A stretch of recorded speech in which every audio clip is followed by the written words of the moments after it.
Regardless of what anybody tells you at this point, what you need to know is that our economic recovery is slowing down. It has our the pace of our economic recovery has slowed down, and it's very clear why. We have seen, obviously, everybody knows back in July, we saw the expiration of the federal extended unemployment benefits. Some people to that will counter that the President Donald Trump, he had signed the executive order giving that $300 per week to individuals. For starters, that was only half of what they previously received. But then on top of that, you have states that to this day still have not paid any of those funds to people. Some states will not pay those funds until the end of this month. Some states have depleted those funds. Some states are in the process of currently paying those funds. One state in particular has declined those funds altogether. But this is not a situation in which we have seen a kind of a robust rollout of that assistance to the general public. And so as a result of that, we can't expect to see, when we look at the data, we can't expect to see indications of that support because it's too spaced out. Some people received some for a few weeks, others for another, few weeks. It wasn't a situation where everyone got it, just say in the month of August. Everyone got it in the month of September, and then we can look at the data the next, from that next month, from that following month, to kind of see the impact of the rollout. That's not possible because it's too spaced out. The administration of it it's not anything that would really be seen when you look at the data, at least in any sufficient way. So, when we consider the fact that aid has stopped, again, not just with the unemployment benefits, but we've seen the aid stop with the PPP, we've seen the aid stop, with various forms of stimulus. We are also in a situation where, believe it or not, we're seeing the virus COVID-19 continuing to spread. And actually, when we look at the South and the Sun Belt, and even some of the northern and midwestern states, we've seen some surges in the spread of the virus. And quite frankly, when you look at kind of the termination of restrictions in those areas, or the kind of expeditious move to kind of move past having restrictions, it's not really surprising. But in the words of the president, it is what it is, right? But when you couple the fact that aid has stopped with the fact that we are seeing a surge in the virus, and then I'd even go so far as to say, we're technically in fall. And when we consider what the experts, what the scientists and the medical professionals say about us going through fall and moving into winter, we are going to expect surges in regards to COVID-19. And so all of this stuff is kind of making for just this perfect storm where our economic recovery is slowing. Some people have noted, just the fact that the president and him contracting the virus is kind of creating an increased sense of urgency to strike up a deal regarding the stimulus package before Election Day. Quite frankly, I don't know how I feel about that.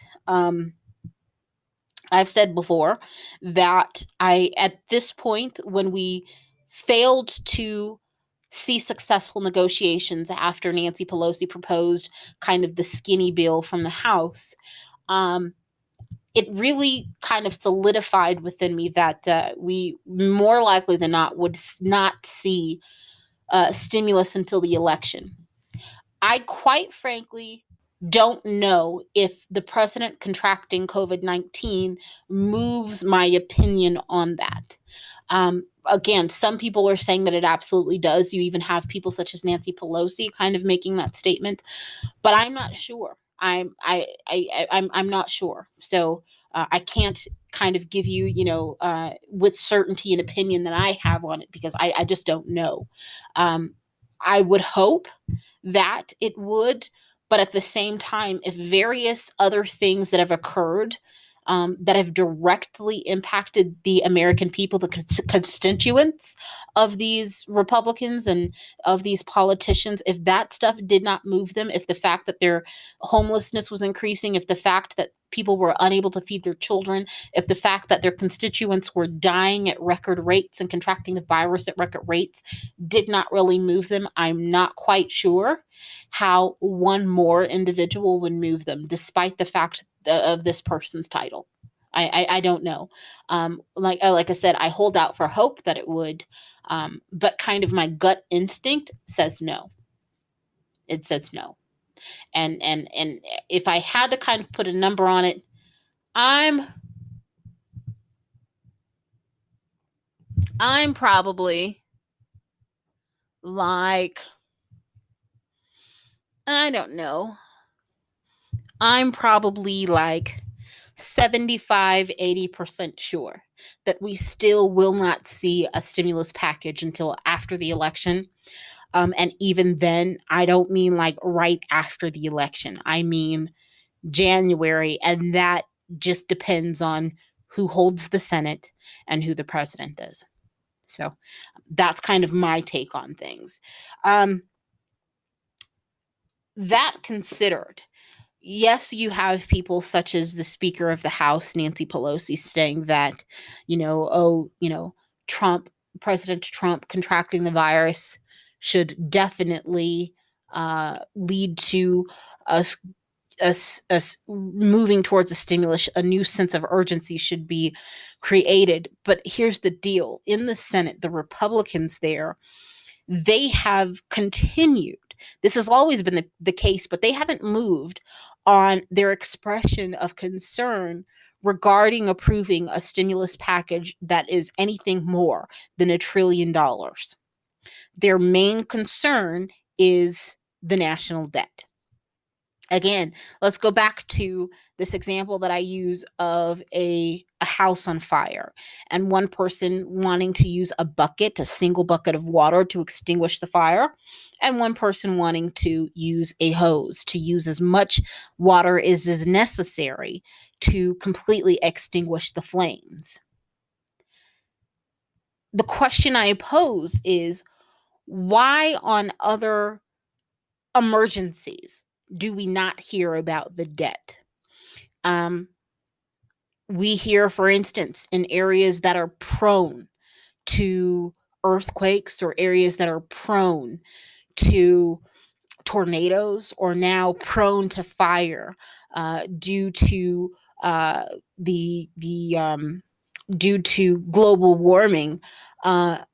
Why do we not hear, especially, it boggles my mind, for instance, with the areas that are like in a tornado alley, why is it that we don't hear about the national debt when we want to allocate federal funds to people who make the choice, for whatever reason, to live in a place that is prone to getting tornadoes? Why do we not hear about the national debt then? Why do we not hear about the fact that, hey, well, they made that choice. It's all about personal responsibility. And I'm not blaming these people. I'm just kind of using this as an example. People that live in high crime areas, where we have to repeatedly, utilize police. Why do we not say, hey, the national debt, we can't afford to keep sending police in these areas that are high crime, personal responsibility? They should have known better. They should have prepared to be in a place that was high crime. We've come once, we can't afford to come anymore. The places that are prone to flooding or hurricanes, why do we not say, hey, federal funding, national debt? I promise you, if I don't hear any of these, namely Senate Republicans, say that they are concerned about the national debt, next time we get a hurricane, when they have their hands out begging for federal money, I'm going to have a problem. I have a problem with it now. National debt. Why don't you care? Why are you only selective? Does the national debt not matter when you need the money? Of course it doesn't. Let me close with this. Mitch McConnell, the Senate Majority Leader, he has said before, and he is still saying, that there is not really much support within his Republican conference for another massive stimulus bill. He already knows it. I've reported on that before. He's made it very, very clear. Again, we have about 20 or so Republicans hard and fast in the Senate that said, again, pretty much in so many words, they don't want to spend another red nickel, dime, or cent. And even the ones that do want to spend, who are willing to spend, they are not willing to come above $1 trillion. Their own leader is saying this. So yes, I understand Nancy Pelosi is hopeful, and she hopes that, the president recently contracting COVID-19 really has made an impact on some people and really has pulled at their hearts strings and really kind of moved their mind in the direction of understanding. But their own leader is admitting that that is not the case. So yes, let's ask and pray for hope and change, but we need to be realistic. And again, taking this back to my thoughts on our likelihood of getting stimulus before the election at this point, don't hold your breath. Do not hold your breath. As I told somebody else who said they're tired of holding their breath, I told them, don't hold your breath, because if you keep holding your breath, you are going to pass out.